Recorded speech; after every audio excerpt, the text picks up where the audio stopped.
Hi అండి, welcome to Madhavi trips and tricks. ఈరోజు నేను శారీకి ఫాలు పీకో చేశానండి. పైన హెమ్మింగ్ సింపుల్గా ఈజీగా ఎలా చేసుకోవాలో చూపిస్తానండి కార్డ్బోర్డ్తో. నేనైతే ఇట్లా చీరలు డ్రెస్సుల్లో వచ్చిన మెటీరియల్స్ షీట్స్ ఉంటాయి కదండి, ఆ షీట్లు పెట్టేసి మనం పైన ఒక ఇట్లా క్లిప్పులు ఉంటాయి కదండి, క్లిప్పులు మనం స్టిఫ్గా ఉండడానికి పెట్టేసుకుంటే మనకు నీట్గా ఉండిద్దండి. ఫస్ట్ టైం కింద వైపు ఫస్ట్ కుట్టేటప్పుడు అక్కడ కూడా ఒక క్లిప్ పెట్టేసుకుంటే మనం స్టిఫ్గా ఫోల్డింగ్ చేసేసుకుంటే సరిపోయిద్దండి.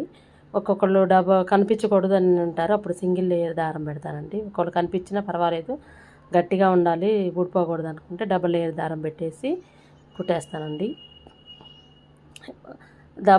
మనము తీసుకున్న థ్రెడ్ పొడవుగా తీసుకున్నప్పుడు మనం ఒకేసారి 4-5 నాట్లు అయితే వేసేసుకొని థ్రెడ్ని లాక్కుంటే సరిపోయిద్దండి. అప్పుడు మనకి ఫాస్ట్గా అయిపోయిద్దండి హెమ్మింగ్ కూడా. ఇప్పుడు మనం బార్డర్ శారీసే కాబట్టి ఎక్కువ హెమ్మింగ్ చేసేది, సిల్క్ శారీస్కి ఎట్లా అయినా పైన పీకోనే చేసేస్తాము. బార్డర్ శారీస్కి కాబట్టి ఇట్లా ఒక కార్డ్బోర్డ్ సహాయంతో మంచిగా నీట్గా వచ్చేసిద్దండి అండి. ఎవరికి ఎలా కావాలంటే అలా కుట్టేసుకోవచ్చు. నేనైతే ఇట్లా స్టిఫ్గా ఉండేటట్టు ఇట్లా కుడతానండి. నా ఛానల్లో మంచి మంచి టిప్స్ ఉన్నాయండి. నాకు తెలిసి అయితే నేనైతే ఇలానే కుడతాను. నా ఛానల్ లైక్ చేసి, షేర్ చేసి, సబ్స్క్రైబ్ చేసుకోండి. ఇట్లా కుడితే ఫాస్ట్గా అయిపోయింది, నీట్గా కూడా వచ్చిద్దండి మనకి.